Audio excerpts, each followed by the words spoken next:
Salam sejahtera adik-adik semua.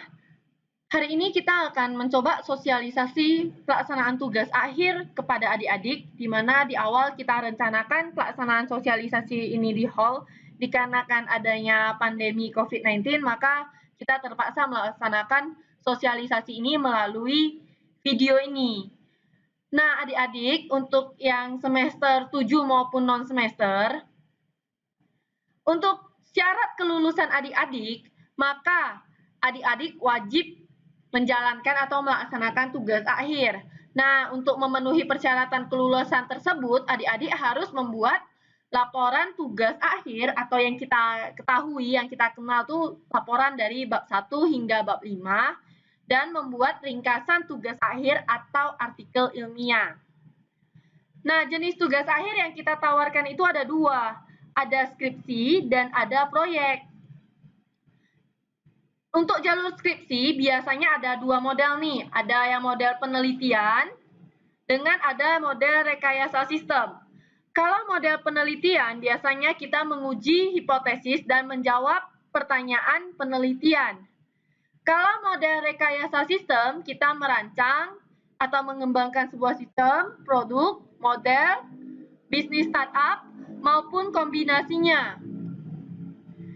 Nah, kalau yang tugas akhir proyek itu judulnya ditentukan oleh dosen pembimbing. Jadi yang judul skripsi adik-adik cari judulnya, judul proyek itu ditentukan oleh dosen pembimbing. Nah, untuk judul skripsi, kalau misal adik-adik mau diskusi dengan jurusan, silahkan. Untuk pengerjaan tugas akhir yang skripsi itu boleh dikerjakan oleh satu orang, boleh juga dikerjakan secara berkelompok. Kalau berkelompok itu maksimal cuma 2 orang. Kalau pengajuan yang pengerjaan untuk tugas akhir proyek itu dikerjakan berkelompok, kelompoknya ditentukan oleh jurusan maksimal 3 mahasiswa. Syarat untuk mengambil tugas akhir. Syarat untuk mengambil tugas akhir itu minimal lulus 110 SKS di semester 7 kalau mengajukan tugas akhir di semester 7. Kalau pengajuan tugas akhir mulai semester 8, 9, dan non-semester seterusnya, itu minimalnya harus lulus 120. Kemudian jangan lupa pada saat isi KRS, adik-adik ada checklist atau isi tugas akhir. Tugas akhirnya jangan lupa dilihat skripsi atau proyek. Jadi kalau adik-adik salah ngisi KRS nih, contoh mau ngambil skripsi, tapi isinya proyek, ya berarti harus ikut KRS-nya, harus ngambil proyek. Nah, kemudian adik-adik wajib melunasi pembayaran biaya tugas akhir. Nah, pembayaran biaya tugas akhirnya ini nanti melalui virtual account. Biasanya setelah masa penutupan pengisian KRS, kita kan tahu siapa tuh yang ngambil tugas akhir. Nah, kita akan generatekan virtual account-nya. Virtual account-nya akan muncul di Mika. Nah, kemudian syarat selanjutnya untuk pengambilan tugas akhir itu adik-adik wajib mengupload dokumen mahasiswa di Mika. Dokumen mahasiswanya ada ijazah, akte, KTP gitu ya. Itu wajib sudah diupload dan disetujui oleh BAA. Jadi kalau upload saja tidak disetujui itu tidak bisa. Maka sejak adik-adik lihat video ini, mendengar video ini, tolong untuk adik-adik yang belum mengupload dokumen agar segera upload dokumen mahasiswanya. Nah, kemudian setelah adik-adik bayar biaya tugas akhirnya, nanti adik-adik bisa mengajukan judul tugas akhir skripsi di Mika secara online. Kalau untuk yang proyek hanya mengajukan, tidak ada judul karena judul dari dosen pembimbing kalau untuk yang proyek. Nah, tema tugas akhir kita ini ada sistem informasi, bisnis atau e-commerce, sistem enterprise, sistem penunjang keputusan, manajemen data, arsitektur SI atau TI, keamanan SI, tata kelola TI, manajemen layanan TI, dan audit SI. Ini contoh-contoh judul tugas akhir. Nah, contoh-contoh judul tugas akhir ini yang lebih banyaknya itu bisa dilihat di web Mika, di menu tugas akhir. Nah, ini tahapan pelaksanaan tugas akhir skripsi. Bedanya skripsi sama proyek itu, kalau skripsi itu bimbingan adik-adik itu lebih mandiri. Misal hari ini mau bimbingan, besok mau bimbingan, lusa mau bimbingan, lebih mandiri. Kalau yang tugas akhir proyek, biasanya itu bimbingannya lebih terjadwal.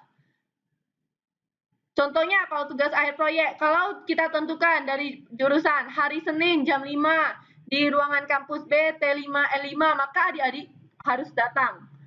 Harus ready, dia seperti model kayak belajar di kelas, kuliah di kelas gitu ya. Tapi dia bukan belajar, dia biasa presentasi sih di tugas akhir proyek, presentasikan apa yang dikerjakan tugas akhirnya. Nah, untuk tugas akhir skripsi, ini punya masa expired. Tugas akhir skripsi ini expirednya 1 tahun. Jadi kalau adik-adik ngajukan TA di semester 7, maka tugas akhirnya berlaku di semester 7 dan semester 8. Kalau untuk yang nanti TA proyek, masa expirednya 1 semester. Kalau 1 semester nggak selesai, berarti semester berikutnya wajib mengajukan tugas akhir yang baru. Kalau skripsinya 1 tahun tidak selesai, berarti kalau pengajuan semester 7 kan berlaku semester 7 dan 8. Pas semester 9 harus ngajukan judul yang baru. Nah, kalau pengajuan tugas akhir yang baru berarti bayar lagi gitu. Jadi perlu diperhatikan untuk pengerjaannya. Skripsi 1 tahun atau 2 semester, kalau proyek itu cukup 1 semester gitu pengerjaannya. Nah, tahapan pelaksanaan yang skripsi itu pengajuan judul. Pengajuan judul dilakukan di Mika. Sebelum adik-adik bisa melakukan pengajuan judul, jangan lupa syarat yang tadi. Harus bayar dulu biaya pengajuan tugas akhirnya melalui virtual account. Kemudian upload dokumen mahasiswa adik-adik sudah disetujui oleh BAA.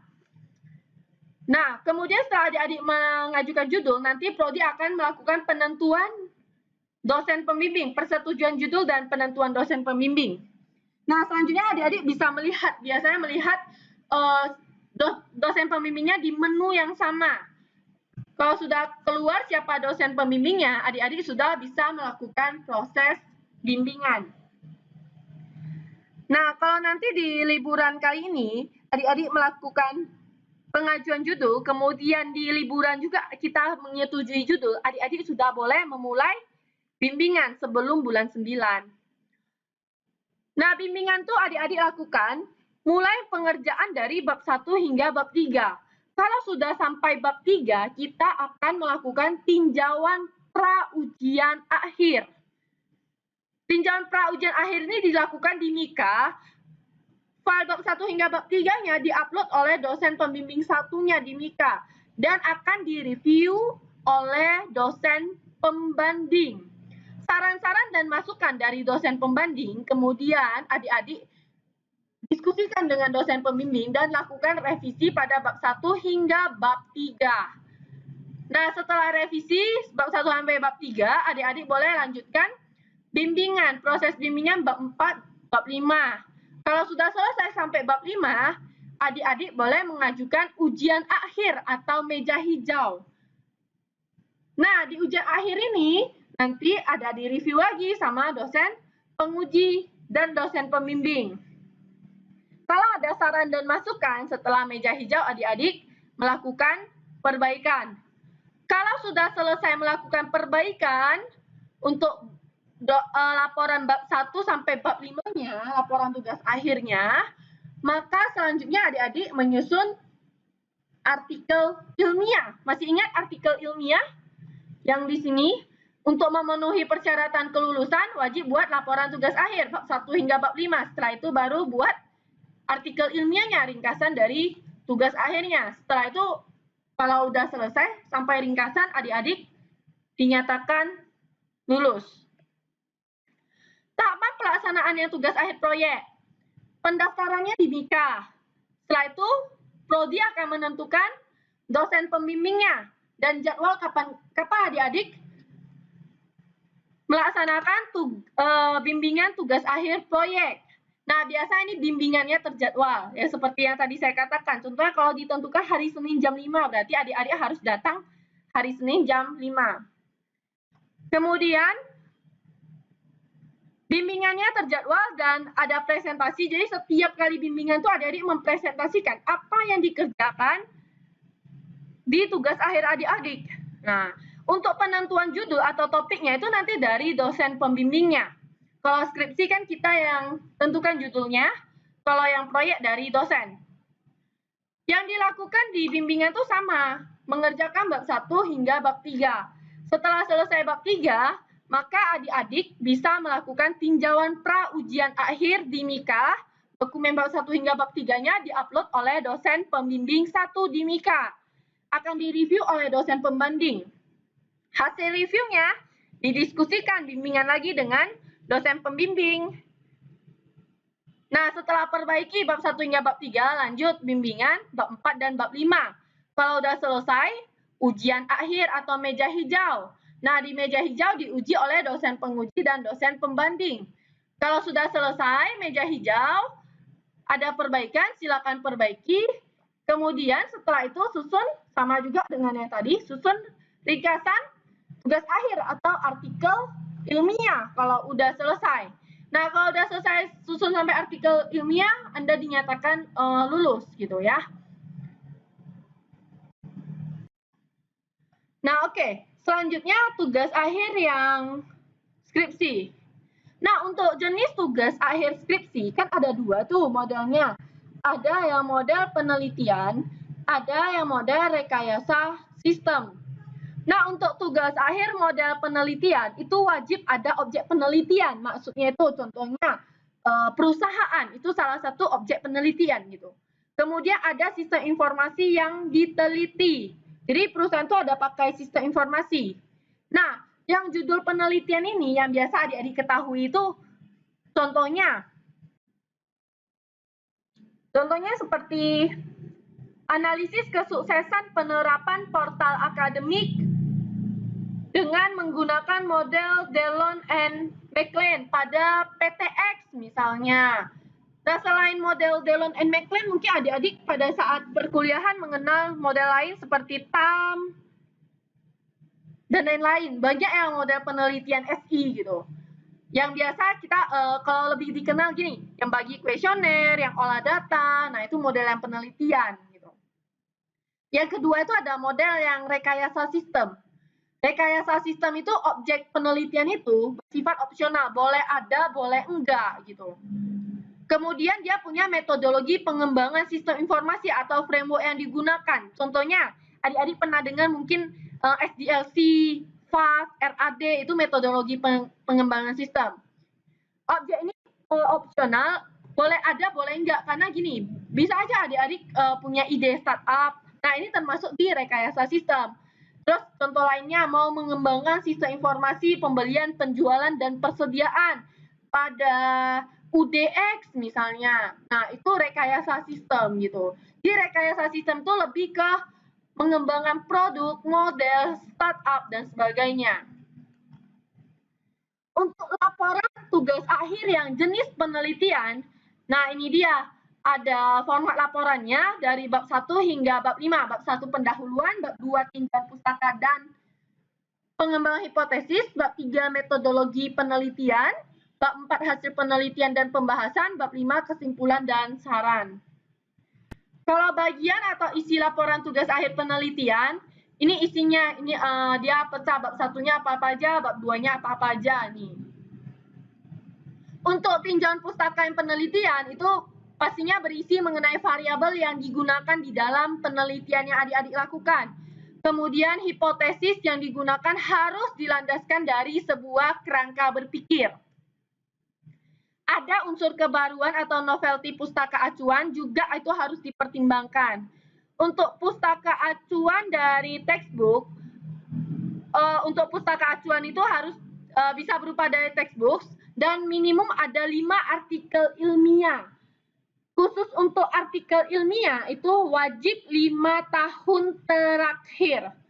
Nah, artikel ilmiah yang kita maksudkan itu adalah artikel ilmiah dalam jurnal atau proceeding. Nah, jadi yang 5 tahun terakhir itu artikel ilmiah ya, bukan textbook yang kita maksud. Tapi pustaka acuan itu bisa dari textbook maupun artikel ilmiah. Nah, ini adalah format laporan tugas akhir yang model rekayasa sistem. Bab 1-nya ada pendahuluan, bab 2 tinjauan pustaka, bab 3 dan bab 4 tuh Disesuaikan dengan rekayasa sistem yang adik-adik lakukan nanti. Bab 5 itu kesimpulan dan saran.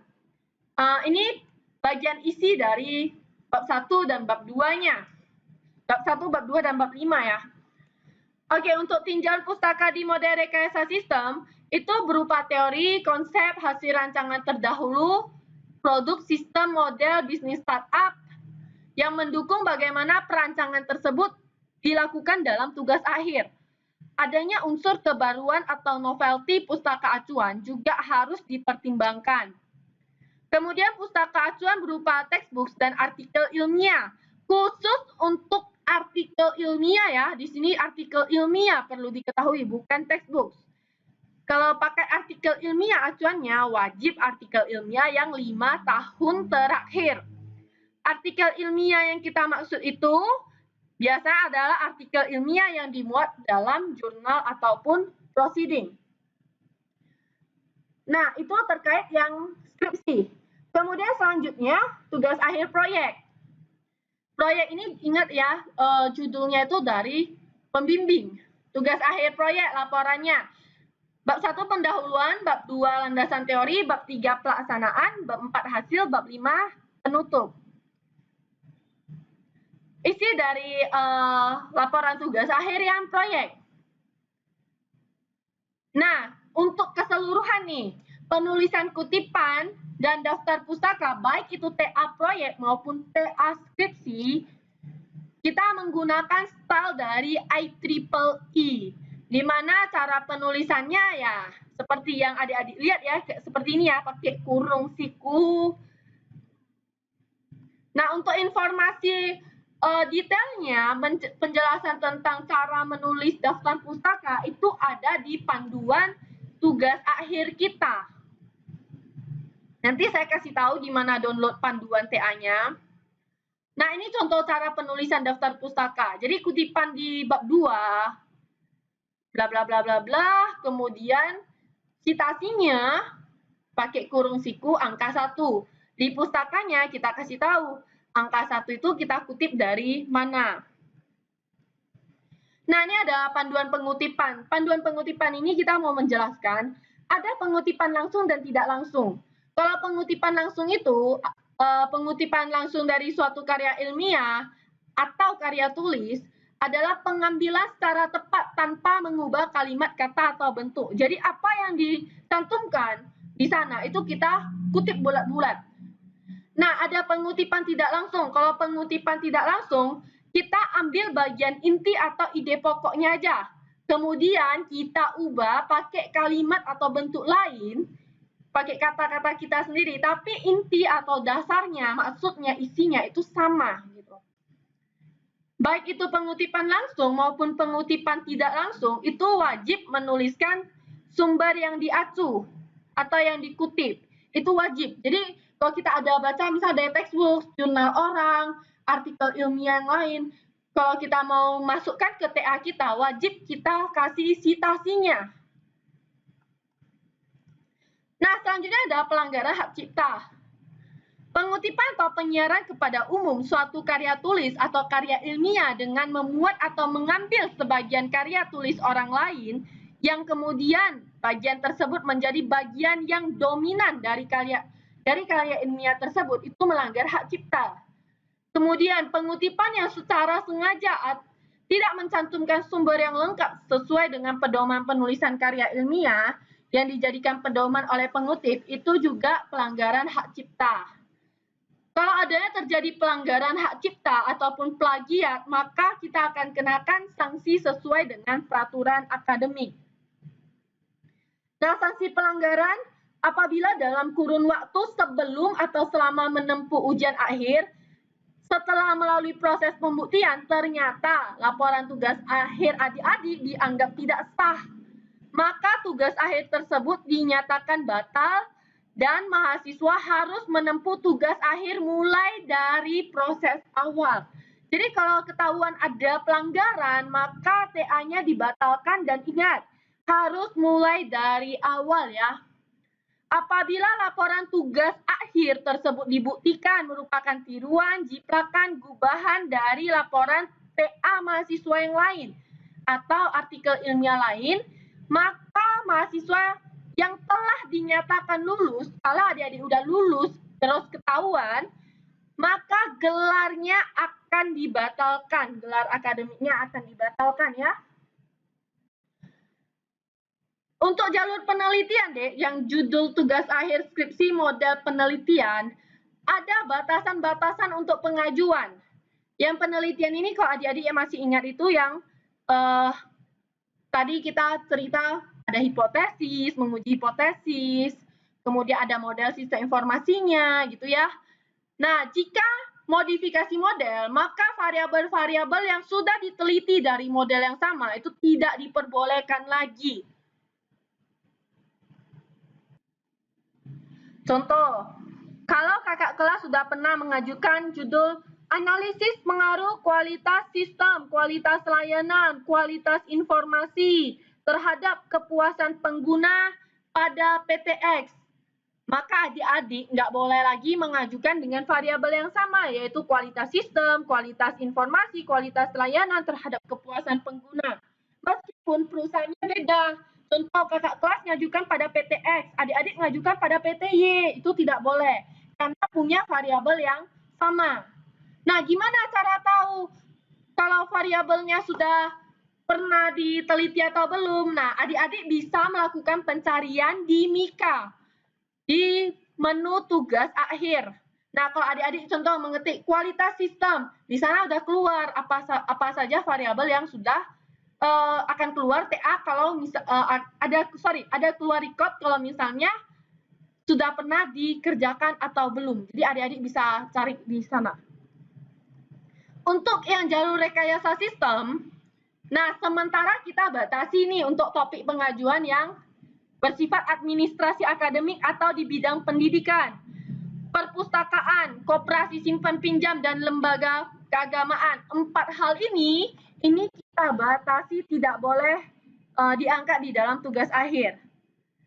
Nah, biasanya rekayasa sistem itu modelnya yang bisa coding, bisa enggak ya. Kalau yang coding itu yang seperti ini, menghasilkan aplikasi.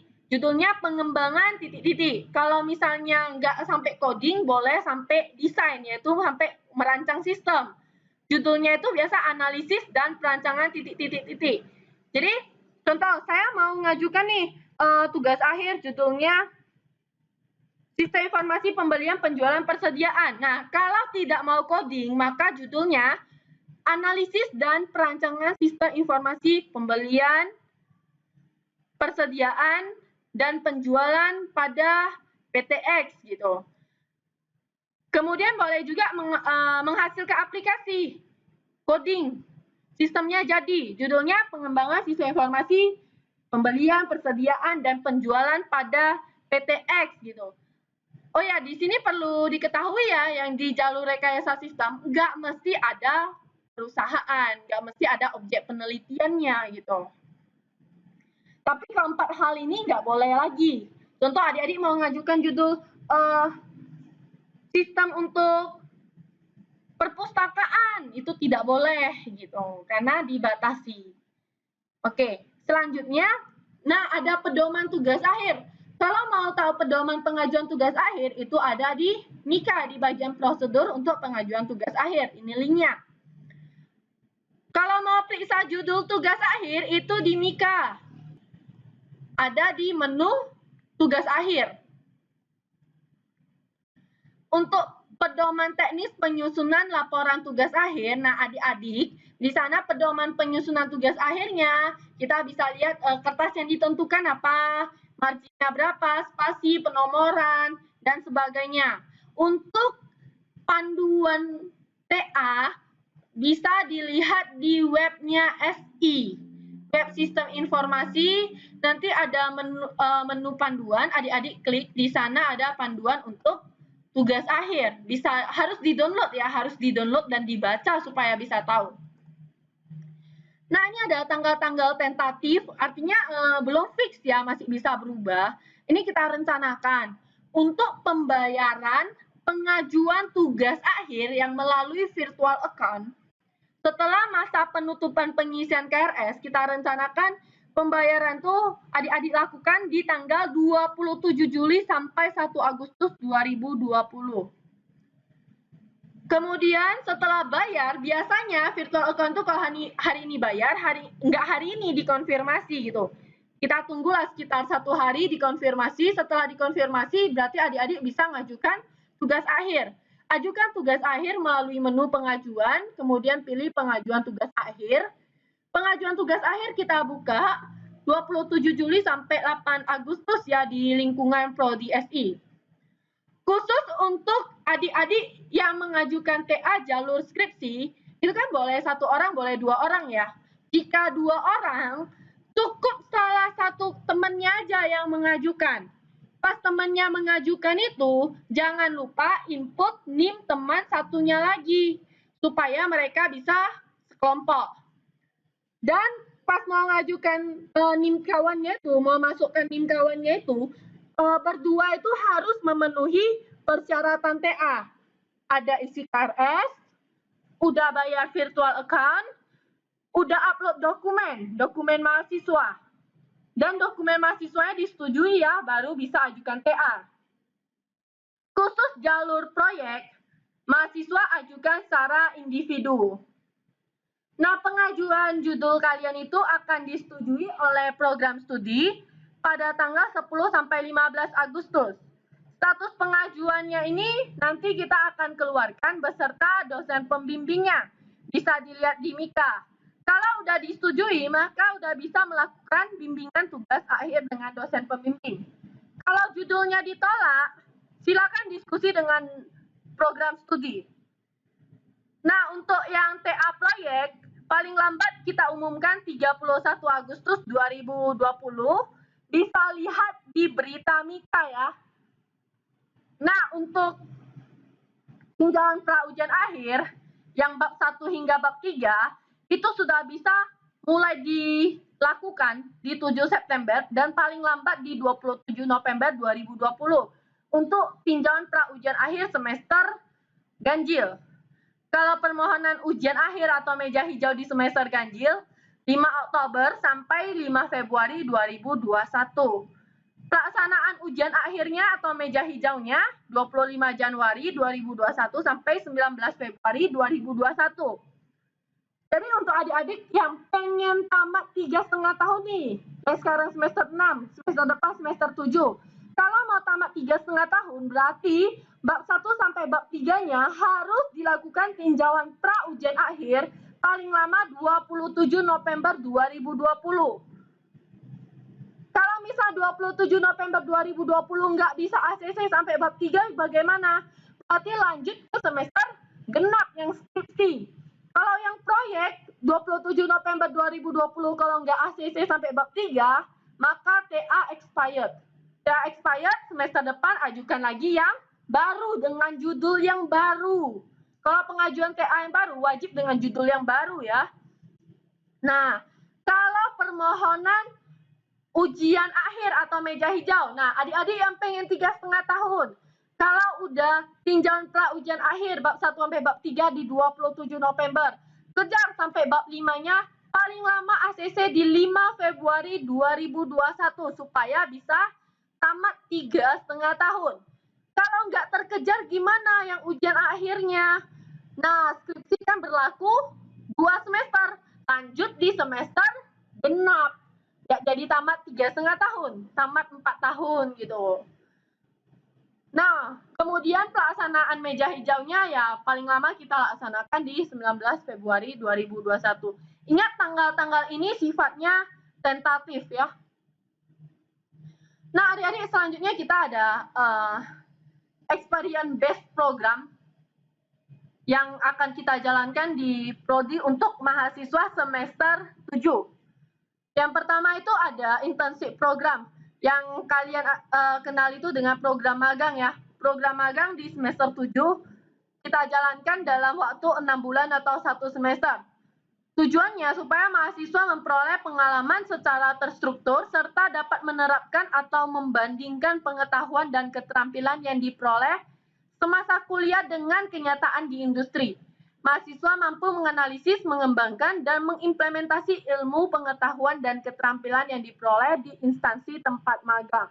Nah, untuk adik-adik di program magang ini yang dilaksanakan 6 bulan atau 1 semester ini, kalau adik-adik mengikuti magang, maka kegiatan magang ini akan menggantikan SKS adik-adik di perkuliahan.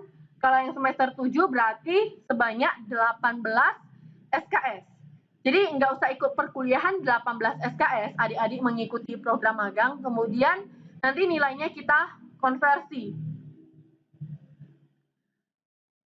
Mekanisme internshipnya, kalau ada mitra yang ditawarkan prodi, sejauh ini sampai sekarang ini belum ada ya mitra yang kita tawarkan untuk semester ini. Kalau seandainya ada, nanti kita beritahukan, informasikan melalui komisaris. Mitra akan kasih tahu lowongannya atau posisi yang dibutuhkan. Kemudian kalau mahasiswa tertarik mengikuti seleksi sesuai persyaratan dari mitra, maka mahasiswa boleh kirim CV ke prodi. Kemudian mahasiswa melaksanakan magang di lokasi mitra 1 semester. Kemudian di mitra nanti, di lokasi mitra nanti, mitra ada menunjuk seorang pembimbing lapangan yang akan membimbing mahasiswa magang kita ini. Kemudian kita di prodi juga ada menunjuk 1 dosen pembimbing. Jadi mahasiswa yang magang nanti juga bisa berkonsultasi dengan dosen pembimbing lapangan maupun dosen pembimbing yang ada di kampus. Kemudian mahasiswa menyiapkan laporan. Laporan magang ini nanti bimbingan sama dosen pembimbing yang kita tunjuk. Mahasiswa boleh mengembangkan topik magang sampai ke tugas akhir jika topik magangnya memang relevan. Untuk mekanisme internship, tidak hanya mitra yang ditawarkan prodi ya, bisa aja internshipnya mitranya dipropos oleh mahasiswa sendiri. Jadi mahasiswa yang mengajukan usulan mitra beserta topik magang ke jurusan. Jadi form untuk usulan mitra dan nanti kita ada kasih form usulan mitra, nanti diisi dan mitranya ada tanda tangan ya, ada persetujuan dari mitra. Kemudian jurusan bekerja sama bagian kemahasiswaan, kita seleksi kelayakan. Bagian kemahasiswaan menghubungi mitra yang diajukan oleh mahasiswa. Bagian kemahasiswaan kemudian mengajukan surat penawaran kerjasama magang ke mitra yang diajukan mahasiswa. Jadi pada saat kalau kamu mau magang di tempat mereka, kamu yang ajukan, ya mitranya itu harus bersedia MOU dengan kita. Kemudian mahasiswa melaksanakan magang di mitra itu 1 semester di semester 7. Kemudian mitra menunjuk seorang pembimbing lapangan, kita menunjuk seorang dosen pembimbing. Nah, nanti sama mahasiswa bisa konsultasi sama pembimbing lapangan dan dosen pembimbing yang ditunjuk prodi. Kemudian mahasiswa menyiapkan laporan magangnya. Mahasiswa boleh mengembangkan topik magang sampai ke tugas akhir jika memang relevan. Kriteria kelayakan mitra, ini kategori mitranya ya, boleh pemerintah daerah atau pusat, BUMN, BUMD, swasta nasional, swasta internasional. Yang pastinya mereka ada badan hukumnya ya, PT gitu. Kemudian lokasi dan kontak person mitra itu harus jelas karena nanti kita akan menghubungi mitra. Kemudian mitra wajib udah menggunakan sistem informasi. Kemudian mahasiswa yang terlibat dalam proses magang itu harus terlibat dalam proses bisnis mitra yang menggunakan sistem informasi tersebut, atau mahasiswa kita terlibat dalam pengembangan sistem informasi di tempat mitra. Nah, catatan mitra yang magang ini berlokasi di Kota Medan karena kita ada rencana dalam kegiatan magang tersebut kita akan mengunjungi mahasiswa untuk observasi gitu ya. Kemudian ada agreement dengan mitra yang dipropos oleh kampus ya, jadi kita ada MOU. Jadi mitra atau perusahaannya wajib bersedia MOU. Jika mitra dipropos oleh tempat mahasiswa bekerja ya selama periode magang, mahasiswa juga nggak boleh resign. Karena apa? Karena magang ini nanti hasil dari magang ini akan dikonversi ke nilai Anda. Pengajuan dan seleksi untuk magang, kalau mau mengajukan magang yang dipropos oleh mahasiswa, perusahaannya juga dipropos oleh mahasiswa perusahaan atau mitra, itu paling lambat 18 Juli 2020 dengan cara email ke Prodi ya. Email Prodi itu adalah email prodi.si@microskill.ac.id. Studi kelayakan itu kita akan cek di tanggal 20 sampai 31 Juli. Kemudian pengumuman seleksinya 1 sampai 15 Agustus 2020. Untuk penilaian nanti nilai kamu itu kalau kamu magang di semester 7 kan tidak kuliah semester 7. Jadi yang kasih nilai ini dari mana? Dari pembimbing lapangan. Nanti dari Prodi akan kasih lembar penilaian dan dari dosen pembimbing kan mahasiswa ada buat nih laporan magang, ada melaporkan kegiatan magangnya juga. Dosen pembimbing dan dosen pembimbing dan pembimbing lapangannya akan memberikan penilaian. Nilai tersebut akan kita konversikan 18 SKS kalian di semester 7 gitu.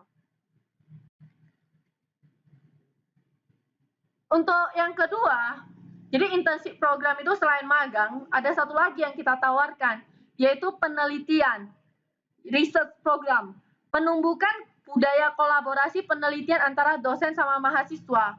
Tujuannya itu mengasah kemampuan mahasiswa dalam penulisan ilmiah. Yang kedua itu meningkatkan jumlah publikasi ilmiah.